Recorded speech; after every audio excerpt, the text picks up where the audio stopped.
Same fact, explanation change और पूरा judgement change, ऐसा कैसे? आइए समझते हैं। नमस्कार, welcome back to Ayushi's judiciary and law classes.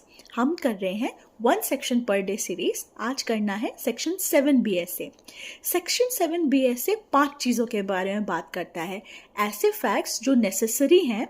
Number 1, fact in issue या रेलिवेंट फैक्ट को एक्सप्लेन या इंट्रोड्यूस करने के लिए।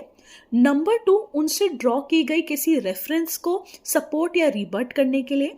नंबर 3, उनके संबंध में किसी इंसान की या किसी चीज़ की आइडेंटिटी इस्टेब्लिश करने के लिए। नंबर 4, उनके टाइम और प्लेस को फिक्स करने के लिए। नंबर 5, पार्टीज का रिलेशन दिखाने के लिए जो उस ट्रांजैक्शन में इन्वॉल्व थी, जो फैक्ट एंड इशू या रेलिवेंट है।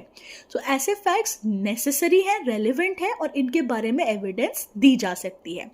सपोज ए अक्यूज्ड है किसी क्राइम का और वो भाग जाता है क्राइम सीन से, तो उसका ये भागना एक सब्सिक्वेंट कंडक्ट है जो कि सेक्शन 6 में रेलिवेंट है। बट इसी में ये एक्सप्लेन किया जाता है कि उसको उसी समय कॉल आई थी कि उसके बेटे का एक्सीडेंट हो गया है और उसको अटेंड करने के लिए वो भागा था। तो अब ये उसके कंडक्ट को एक्सप्लेन करता है और उस इन्फरेंस को भी हटाता है जो हमने ड्रॉ की है कि उसने क्राइम किया था इसलिए वो भागा है। तो ये सेक्शन 7 के अंडर रेलिवेंट हो जाता है।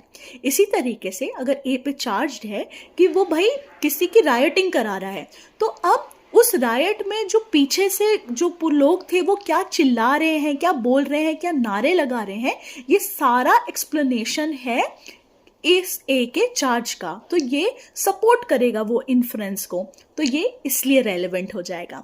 सो आज के लिए बस इतना ही। ये 5 पॉइंट्स याद रखेंगे, कल मिलेंगे सेक्शन 8 के साथ। तब तक याद रखिए, लॉ समझना है, रटना नहीं। सी यू।